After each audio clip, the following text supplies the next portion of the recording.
go in the membrane. So it's the membrane factory. Okay, which leads now to the smooth ER. Okay, so the smooth ER is smooth because he doesn't have what?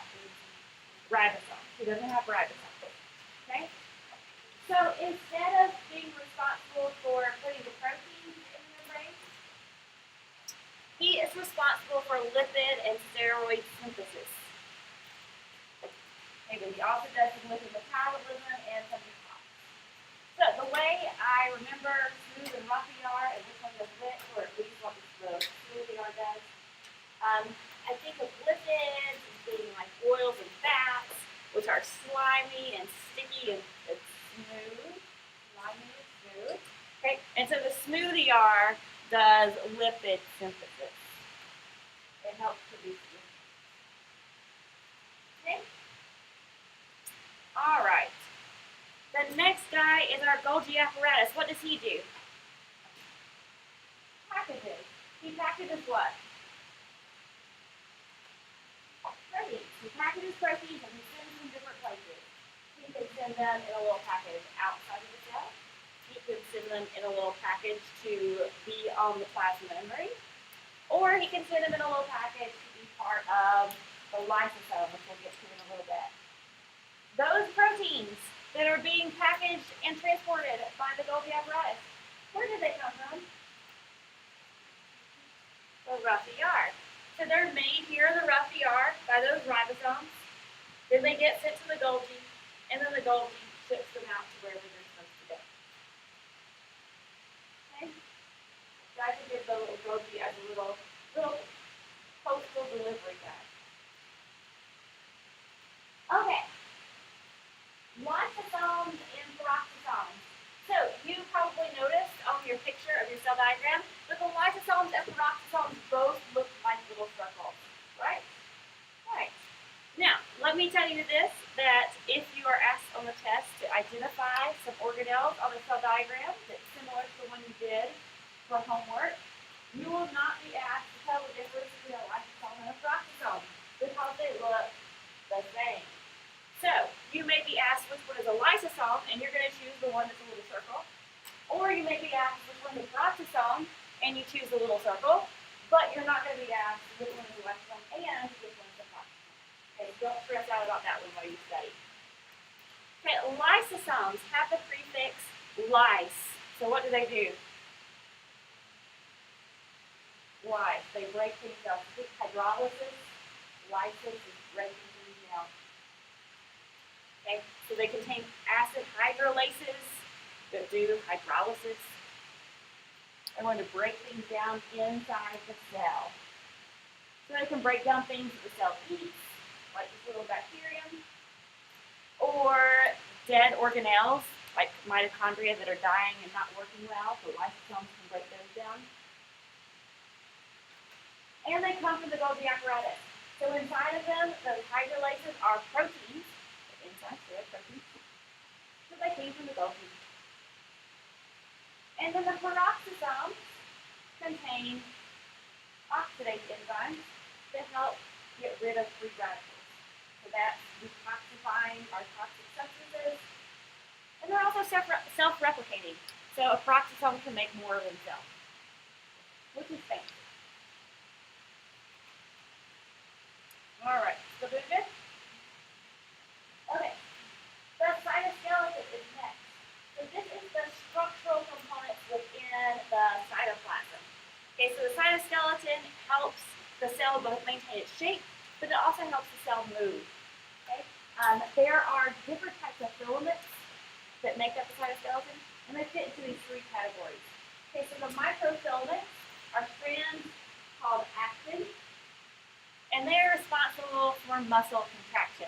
There's lots of other things he does, but muscle contraction is really important. They do other type of movement within the cell as well. And they're the smallest.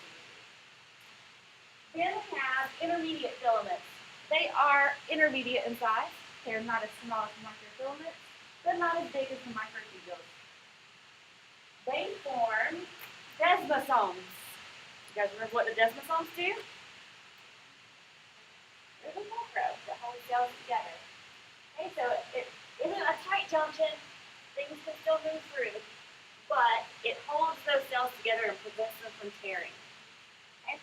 So those are made up of intermediate filaments. They resist mechanical forces on the cell. So one strand of the intermediate filaments is stronger than a piece of steel that same size. Okay, super, super strong. And then finally, microtubules. They are cylindrical and hollow. So hollow tubes, microtubules. They're made of tubulin. Tubulin are the little monomers that add up to be a big polymer. And they support the cell and allow movement. Okay, and this allow movement is more of allowing movement within the cell. Okay, so it allows organelles to move from place to place on this microtubule network. They also are found though in cilia and flagella. They're going to help the cell move from place to place. Cilia are the little hairs. Flagella is the long whip-like cell. Now, of these three, microtubules have a special additional organelle called a centriole.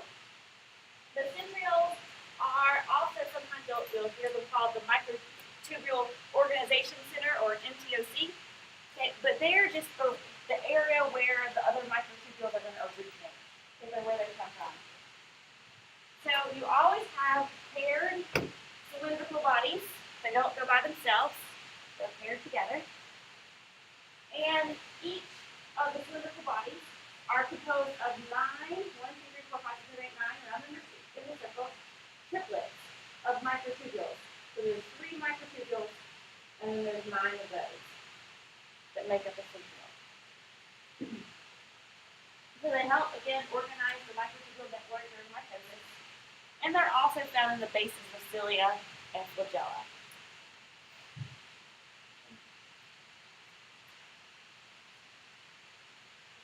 So far? Good. All right, then nucleus. What did you guys put for your function of a nucleus? Holds the genetic information. Okay, and specifically for us, it's going to hold our DNA. He is surrounded by his own membrane, his nuclear membrane, nuclear envelope. And all along the nuclear envelope are these nuclear pores that allow things to move in and out of the nucleus. In the middle of the nucleus is this big nucleolus. What does the nucleolus make? Ribosomes. Okay? So ribosomes are made there in the nucleolus. And then the final term that's on the screen is chromatin. So chromatin is DNA that's wrapped around some proteins, some histones. Chromatin is when it's pretty loose, doing its job, making some protein. But then when we're ready to package it up for mitosis to happen, we condense it into a chromosome. So chromosome, chromatin, they're really the same thing. The chromosomes are packed up tighter, chromatin is loose. Okay. So, those are your parts of your cell. Now we're going to move on to other things. Okay, so the life cycle of the cell. There isn't a whole lot that you need to know about the life cycle. You need to know the order of the stages and a basic idea of what's happening in the system. Okay? You've probably spent weeks on end talking about mitosis and the cell cycle when you were in high school biology, right? Okay, so first of all, the cell cycle is what the cell goes through in its life. So it's born, it becomes a cell, it grows, it matures, it does its job, and then it splits into 2 identical cells. Okay, so that's what we're talking about here. Okay, the first way we can divide up the cell cycle is into 2 main categories. We can say that the cell is either in interphase or in the mitotic phase or M phase. Okay, so here are 2 big categories. In interphase, the cell is just chillaxing, doing his job. So if he's a liver cell, he's doing liver things. If he's a muscle cell, he's doing muscle things. Okay, so he's doing his job. Then in M phase, or mitotic phase, the cell is going to split into two identical daughter cells.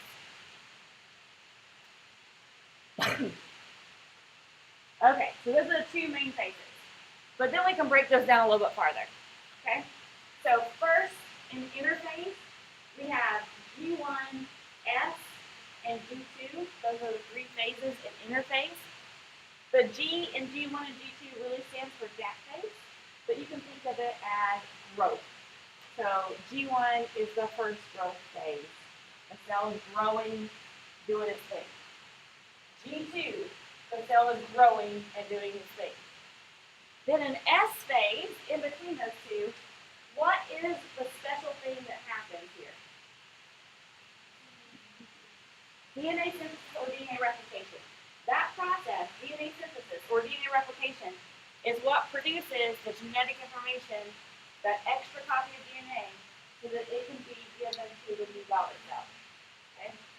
So if this DNA synthesis doesn't happen, you don't have an extra copy of the DNA for the daughter cell. And the cell won't survive. Okay? So that's interphase. Cool? Cool.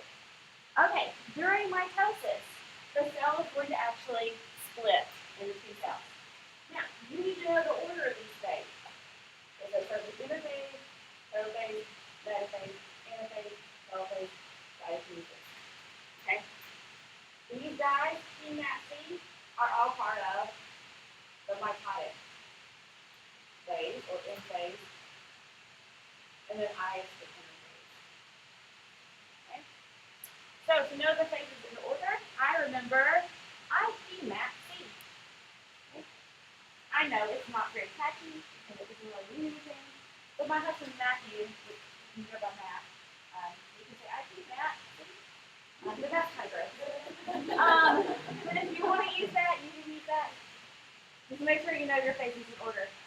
Okay? We aren't going to go through and talk about what happens in each phase of the TMAT sequence. Okay? Just know that it takes those steps in order to get two identical daughter cells. Okay? Cool? Cool. Okay? So that is the fastest anybody has ever taught you mitosis ever before, right? Okay. Now, the reason why we're going so fast is because that's what your objectives cover, which is what's on your test.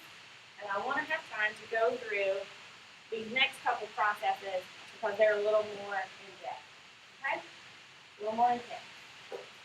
Okay, so here is where your objective started for the quiz, right? Okay. So the process of DNA replication, in which phase of the cell cycle does this happen? Oh, that's where it is in the cell. Okay. Should be during the S phase, the synthesis phase of the cell cycle. Okay, so that's when this is happening in the cell cycle. We're going to take one strand of DNA and separate it and make two identical strands of DNA. Okay, and here's how. First, we're going to unwind and unzip the DNA using an enzyme called helicase. Okay, so DNA helicase unwinds and unzips the DNA. Okay, so now we have one half of the DNA strand here, one half of the DNA strand here. So for instance, if I had an A on this side, what base is going to be on the other side? A T. And remember, our base pairing rules, A always pairs with T, and C always pairs with Z. Okay, so if I had a T over here, it's going to be a G is going to pair with T, and a C is going to pair with. So even though I've split these two DNA strands apart, I have a template to work with. Okay, I have half of that DNA strand, which allows our next enzyme to work. Our next enzyme is DNA polymerase. And his job is to bring in the complementary nucleotides and build the new piece of DNA. So, as he comes through here, DNA polymerase, he's going to come in and add new bases. So if this is an A, what does he have to add? A T.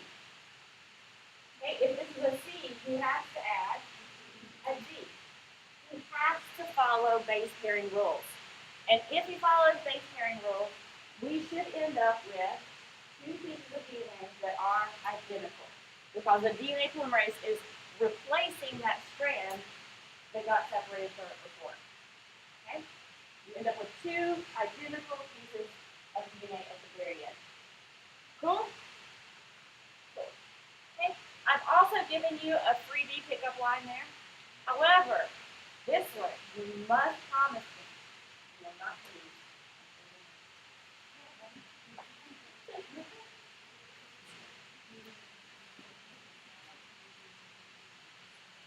Can y'all read it?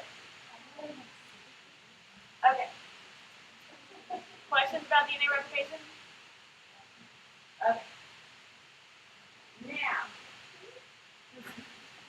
we are going to now need to get the information out of the DNA. So I'm going to start as a picture over here, and then we'll add some information to it, okay?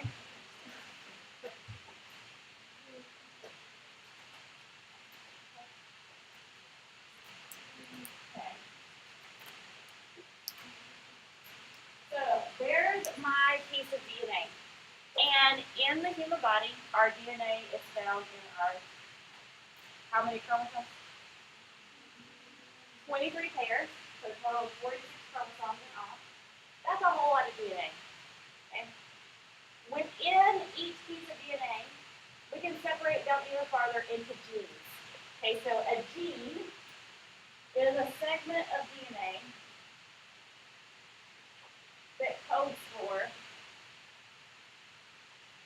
a specific polypeptide. Okay, so this DNA strand is going to have a gene there. Okay, and they have another gene here. And we'll keep having genes and genes and genes and genes and genes. Okay, so there's lots of genes all in those 46 chromosomes. Okay? And each gene will end up being, when all is said and done, a beautiful polypeptide.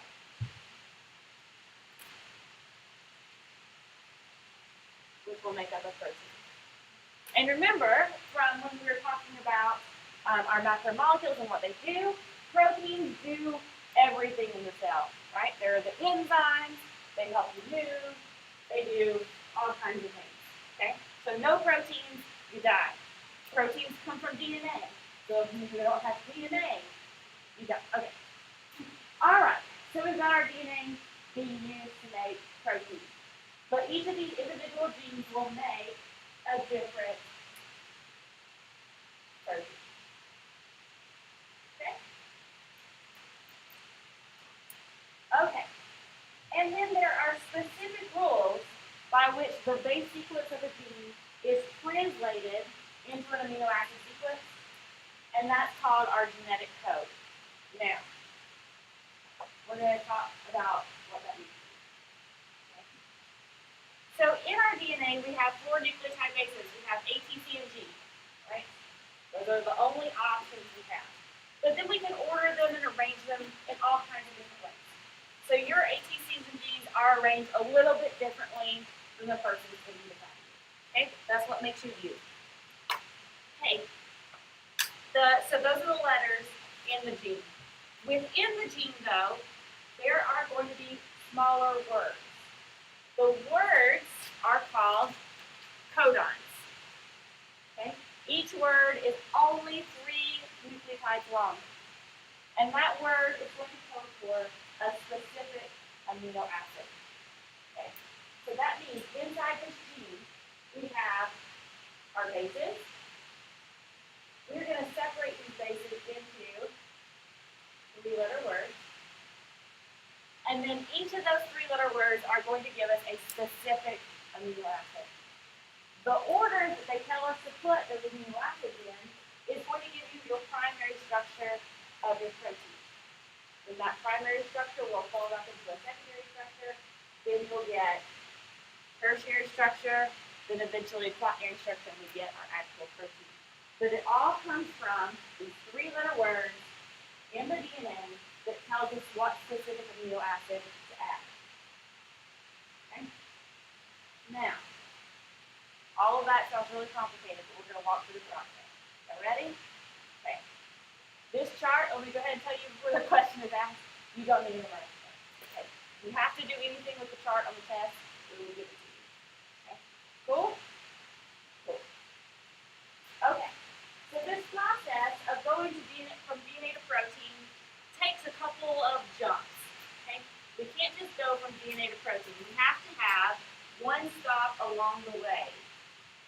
Okay? What do we first change our DNA into? RNA. Okay? Our DNA first changes into RNA. And for this, we're going to talk specifically about mRNA. Okay, so we first have to get DNA to RNA, and then the RNA will code for our protein. Okay, what is this process called, going from DNA to RNA? Transcription.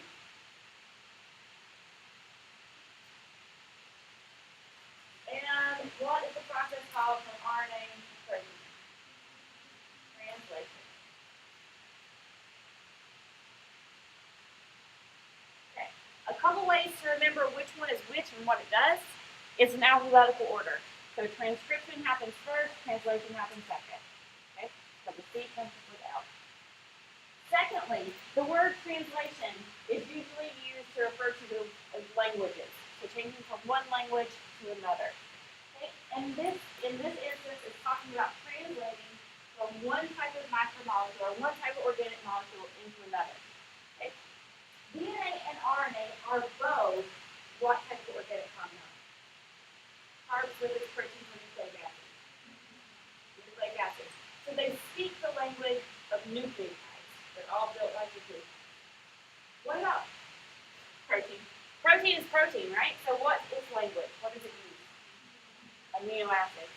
So in translation, you are changing languages. You're changing from nucleic acids into proteins. From nucleotides to amino acids. Okay? So we're switching languages here. Okay. Now, let's see what else you can tell me.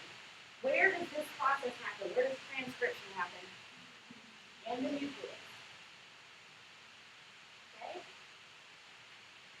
And that happens in the nucleus because we don't want our DNA to leave the nucleus. DNA is super important. We want it to stay in the nucleus. Okay? And where does translation happen? In the cytoplasm, and then more specifically, what organelle? Ribosome.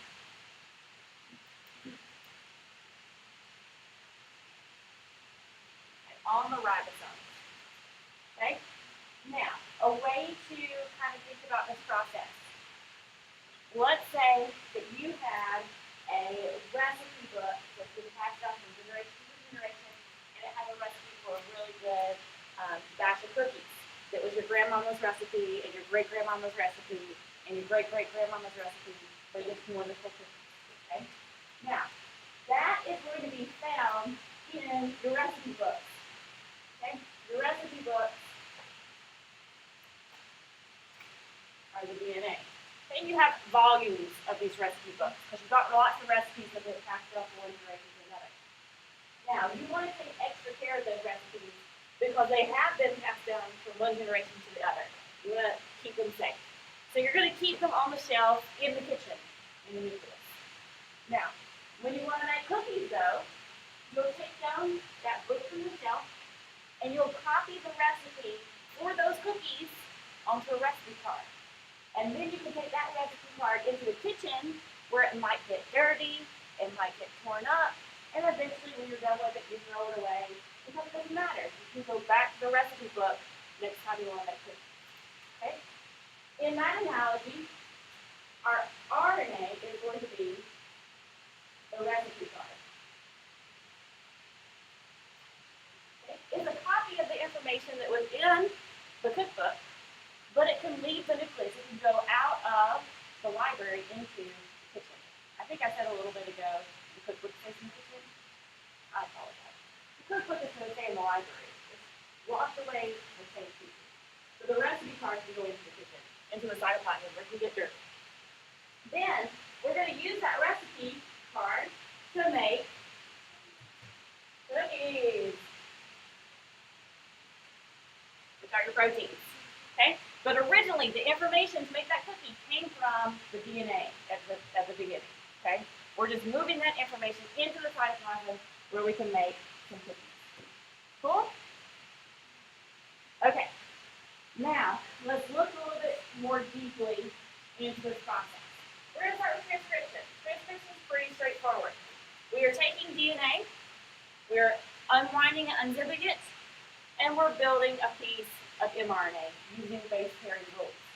Okay? In order to do this, it doesn't say it specifically over here in your notes, but it does say it right here. Okay? The enzyme necessary to do this is called RNA polymerase. Make sure you know that. Okay? And it's just that one enzyme. That one enzyme comes in, unwinds, unzips the DNA, and it builds a piece of RNA using base pairing rules.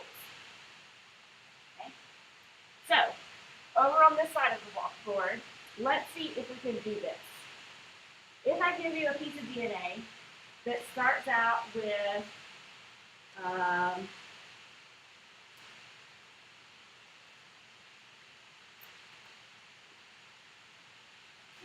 TACGGA, that's my piece of DNA. Okay, let's unwind it, unzip it, and build a piece of mRNA. Okay? When we build the mRNA, we use those same base pairing rules, but we have to remember that RNA bases are a little bit different. What does RNA not have? Which letter? A T. What does he have instead? A U. Okay, so let's see if we can do this. What's that T going to be paired with? The A is going to be with it. C is going to be with. Okay? You have just done transcription. We have gone from DNA to mRNA. Cool? Okay. You probably learned in your objectives that there are different types of RNA. We're going to get to another type here in a second. All types of RNA, mRNA, tRNA, and rRNA, come through this process. So transcription makes RNA. So it makes mRNA, makes tRNA, and it makes rRNA. mRNA is going to be the one that specifically is going to be used as a code for the protein. Okay, but we'll talk about the other things in a second. Okay, process of transcription. Any questions? Okay. Then let's move on to the next process, to translation. Now this one's a little more complicated, and there's a lot of words on the screen. I'm not fond of words. Are y'all fond of words? No. I like pictures. So we are going to walk through this animation together, but it matches the notes that are on your handout already. Okay, so the University of Nebraska, they made this for us. It's beautiful. Not for us, specifically through the internet. Okay, so we want to make protein. We have to start with our information that is in the DNA in our recipe books, in our cookbooks. It is in the nucleus. Here's our little enzyme that's going to do transcription. What's his name? RNA polymerase. He's going to come through and unzip the DNA. And with this animation, with all the animations you see of this, it looks like he poops out the RNA. So here we go. Goes along the DNA, unwinds, unzips them, and poops out a piece of RNA. Okay? And that RNA codes for the information from one specific gene. Where does that RNA now need to go?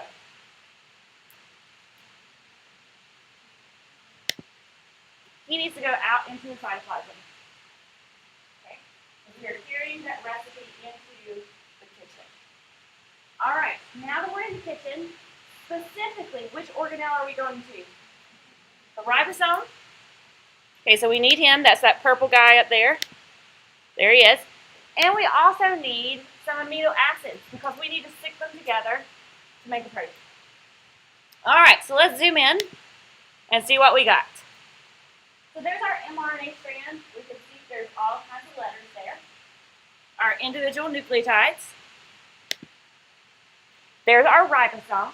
Now, Mr. Ribosome does a really good job at what he does, but he's not the smartest crayon in the box.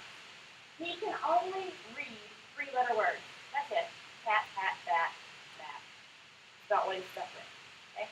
So the ribosome only reads 3-letter words. Those 3-letter words are called codons. Okay? So on the mRNA, we have 3-letter words called codons. Okay? Up here, this is going to be a codon. This is going to be a codon.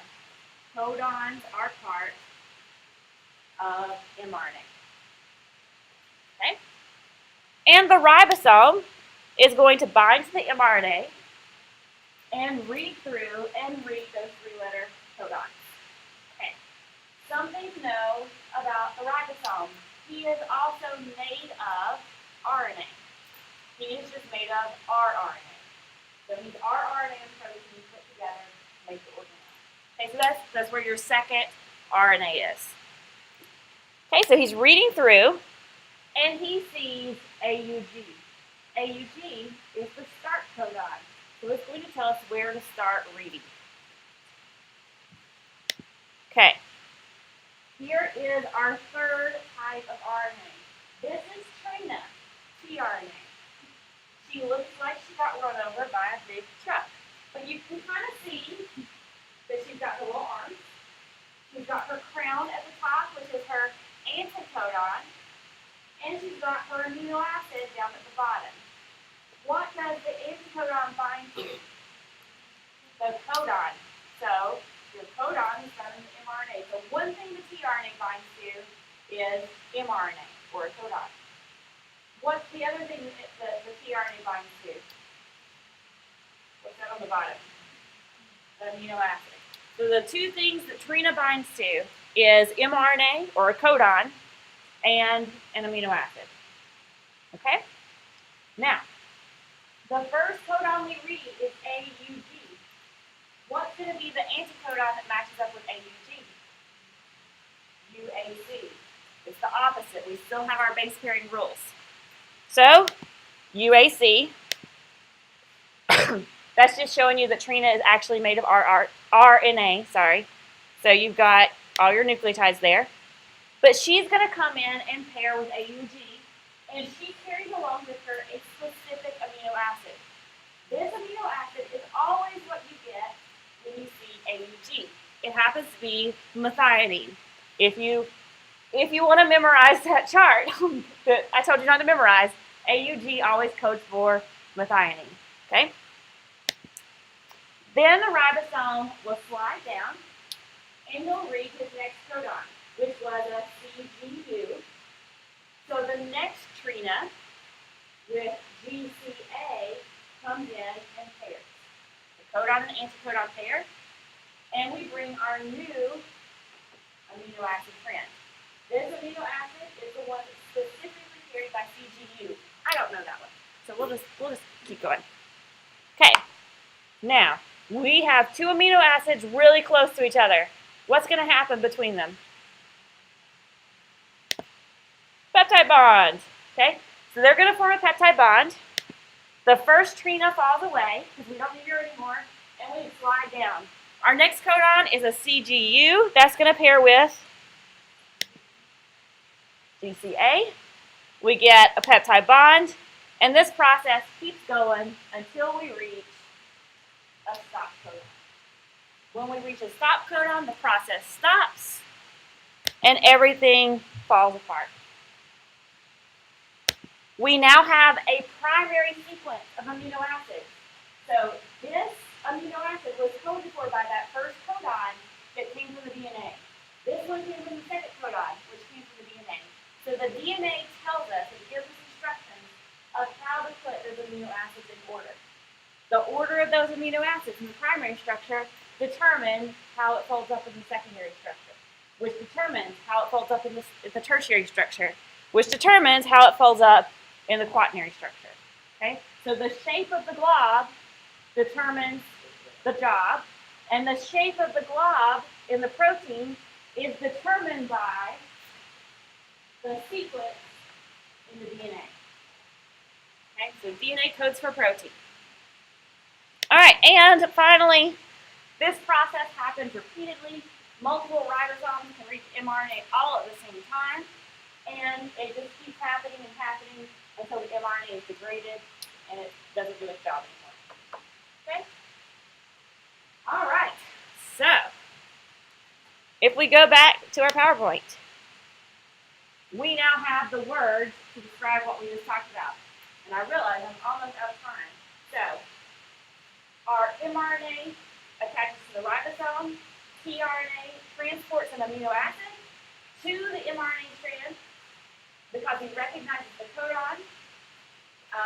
The ribosome moves along as each codon is read, and each amino acid that is added is bonded to the next of the peptide bond, and the polypeptide is released once the stop codon is read.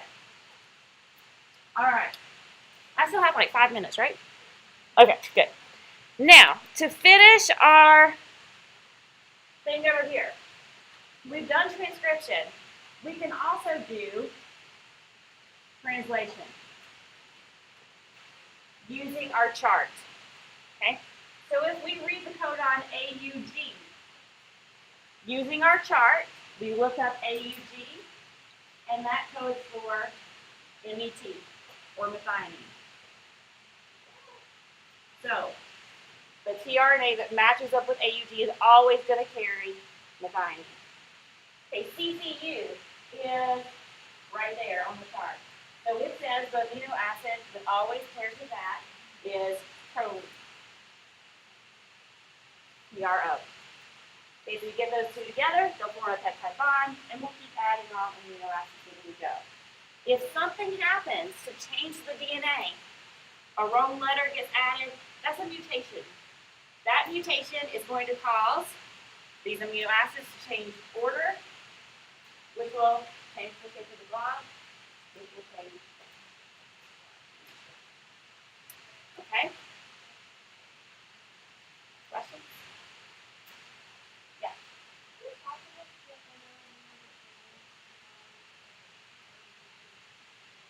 It is.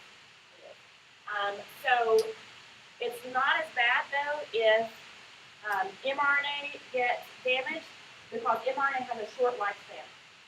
So that mRNA will be used to make a couple proteins.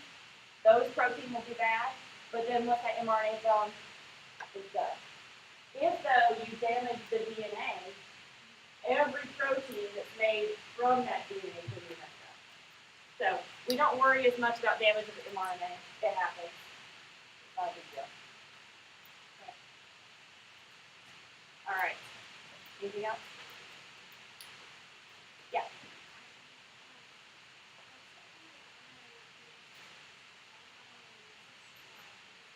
Mm-hmm. Yeah.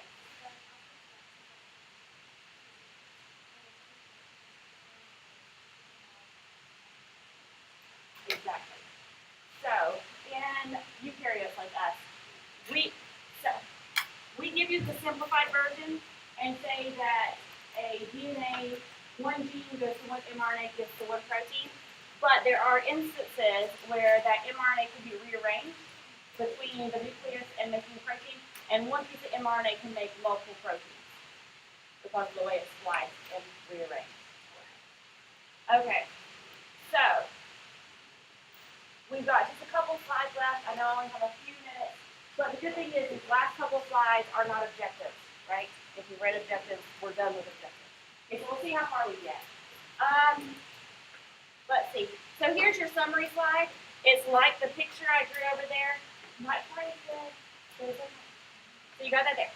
Okay, cytosolic protein degradation. So proteins wear out and need to be broken down. To do that, we do a process called ubiquitination. So if a protein is damaged, we put ubiquitin on it, these green circles, which tags it and says, get rid of me. That sends it to the proteasome, which degrades it into little peptides, which can then be broken down even farther into amino acids, which builds up that amino acid pool that the tRNAs will use to make new proteins. Okay, so everything gets recycled. Extracellular materials, so far this class, we have talked about cells. and things that happen inside the cells. But there's stuff outside the cells in your body too. We have body fluids, so interstitial fluid, blood plasma, cerebrospinal fluid, cellular secretions, things that your cells make. So digestive enzymes are included in there. Lubricants, like your serous fluid that we talked about before. And there's also an extracellular matrix, which is a jelly-like matrix that surrounds the cells. It gives them something to hold on to and helps cushion them. Developmental aspects of cells. So cells have specific jobs related to where they are found. So a liver cell is different from a muscle cell. They do different jobs. But they all contain the exact same DNA. So in a process called differentiation, in development in the embryo, if you need to become a liver cell, there's going to be chemicals that are released that turn off the genes you don't need as a liver and turn on the genes that you do need as a liver. And then same for a muscle cell. It will turn off the liver genes and turn on the muscle genes. It just depends on where you are as you are developing in the embryo. And finally, cells get old and they age. There's a couple different theories about why a cell ages. The first one is wear and tear theory, which just means that as you get older, there's more things that have been surrounding those cells and damaging them, so they get old. Progressive disorders in the immune system is about the immune system finding your own cells and destroying them. And then finally, genetic theory is that a cell's lifespan is genetically programmed, that a cell will only live a certain amount of time because that can be. All right, that was really fast, but we got through all the slides. And we spent more time on the important stuff. These last slides are not objectives, so it doesn't matter. Prepare for your test. Let me know if you need anything. Yeah.